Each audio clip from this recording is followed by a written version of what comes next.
Hey everyone, my name is Ash and welcome back to my channel. For today's video, we will be discussing stan culture. We'll talk about what stan culture is, the toxic aspects of stan culture, a recent situation that showed stan culture at its problematic point, my thoughts regarding everything discussed, and much more. But before we get started, please remember to like and subscribe to my channel. Also, please leave a comment letting me know your thoughts on today's video, as well as other topics you would want to see in the future. Now, let's get started. Like always, we'll start with the definition and then move forward. For this one, we are referring to the handy-dandy website Urban Dictionary for the definition of stan culture. Now, while I do understand that stan culture does reside on different social media platforms and not just Twitter, I wanted to focus mostly on Twitter because I feel like stan culture truly runs things on that app. With that being said, Urban Dictionary's definition of stan culture is the culture of stan Twitter, including phrases used, friendships formed, the way people act, the fast-paced society. Referring to the definition, social media has allowed us to create a language, a community, and essentially a world all of our own. Stans are able to be their authentic self through the love of their favorite TV show, or movie, or book, or musical artist, or honestly, whatever. Being a part of a fandom can really foster a sense of community and has been really beneficial for people. For some, having internet friends has been their literal saving grace. Stan culture and social media in general should be a good thing, but has unfortunately been linked to negative thoughts. Just a brief point before we dive in further, let me make it known that not all fans, or even stans, are like this. The issues that come from stan culture come from the unfortunately very loud minority, so just keep that in mind. As we know, there are many issues with stan culture.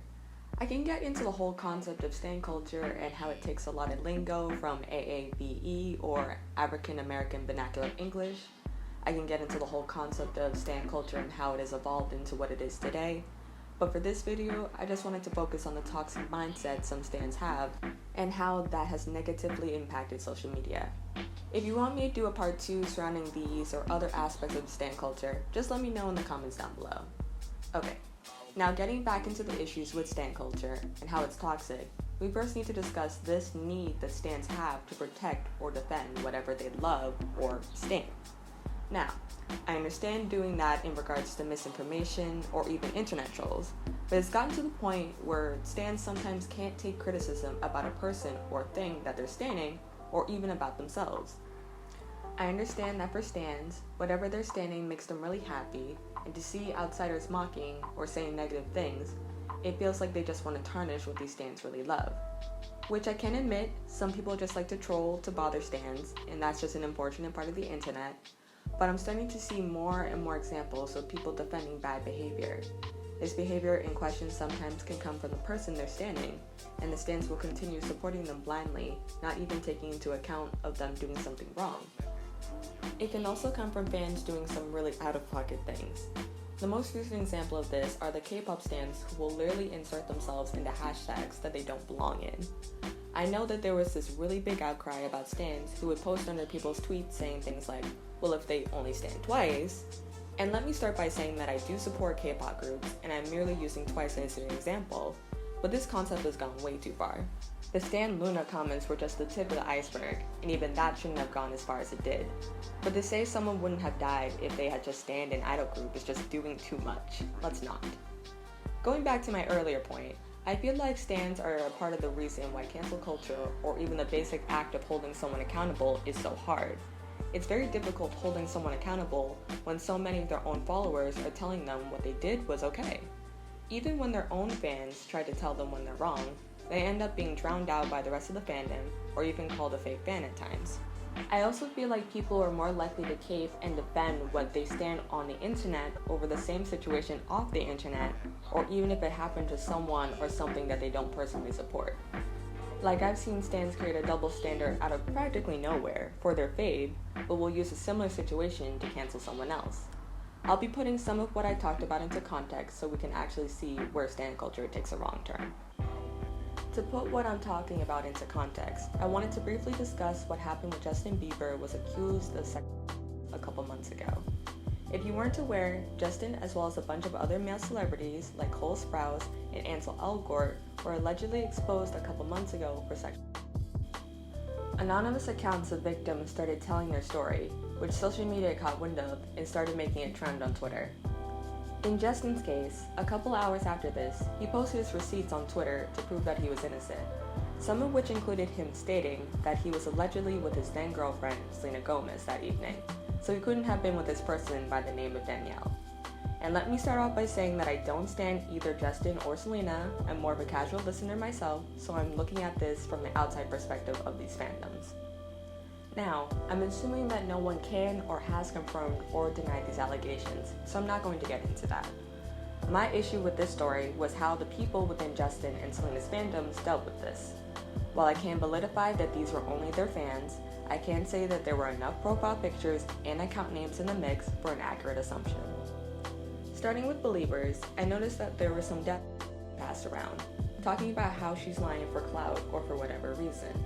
And I don't know if this was the reason she deleted her account, or someone got her account taken down, but I think it's wild that people would openly bully and harass an alleged victim.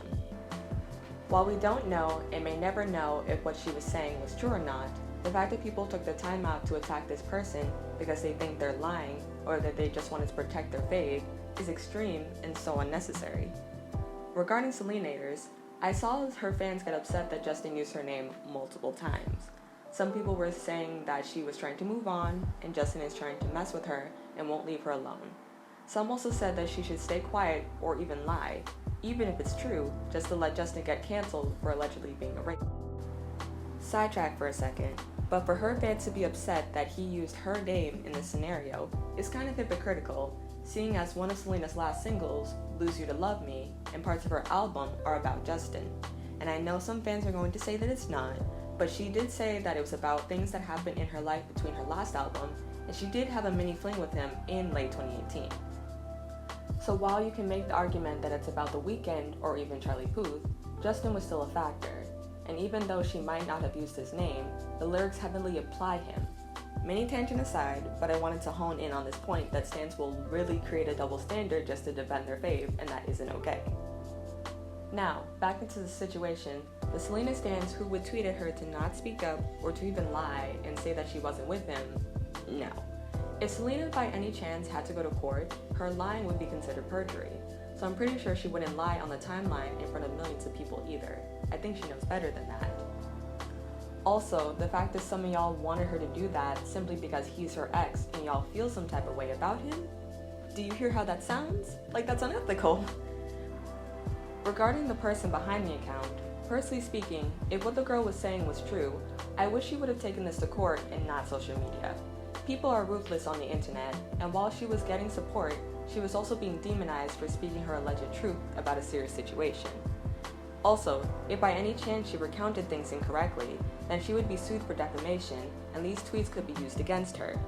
So I just feel like if she was going to bring it to social media, it would have made more sense to do that after going to a lawyer. All in all, I feel like the situation was went about so poorly, but then again, how else could this have gone? And yes, we can get into the topic of those who lie about these things, but that's for a whole other discussion. But I use this example to say this. We do not know these people. Or abuse is not a regular, everyday Twitter drama thing. This isn't about protecting your fave from haters. This is a serious topic. And I'm not trying to bash believers or Selenators, or even say that any fandom is completely bad, but the very loud minority makes everyone else look bad. So, regardless of what the actual truth is in this case, I think it's safe to say that these stans need to take a reality check and realize what they're saying. Not everything needs to be on Twitter. Before posting it, y'all, please beep it before you tweet it. Thanks, management. Okay, so now that I've said all that, I turn the mic over to you. What do you think about stan culture? What do you think about stans and their place on social media? Let me know your thoughts in the comments below. In my personal opinion, toxic stans need a chill. They ruin the fun for being on social media when the rest of us just want to listen, watch, or read whatever we like. Some stans need to learn that there is a time and a place for everything. In some situations that include your fave is not the time to be caping for them, no questions asked. You can hold people accountable and still like them. Specifically talking about influencers and celebrities, We need to create a space for them to mess up, but not immediately drag them, depending on the situation. We don't need to be standing people who do bad things and don't feel the need to at least attempt to do better or give a genuine apology. We also don't need to stand those who don't do overly scandalous things, but keep putting themselves into drama. The compounding of mistakes is also a problem in of itself. We also need to give people the chance to grow and mature, but not give them chances for chance's sake. Lastly, I don't want to seem like I'm only dragging stan culture and that it's totally negative. Like I said, the positive aspects on the lives of people around the world is a great thing that comes out of stan culture. The way people can come together over a common interest and work together on things inside and outside of the fandom is really commendable. Stan culture just needs to be refined a little bit. How? I'm not too sure. But we need to start somewhere. Anyways, that's it for today's video. Thank you so much for watching. If you like this video, please give it a thumbs up and leave a comment down below letting me know your thoughts. Don't forget to subscribe, and I'll see you in my next one. Bye!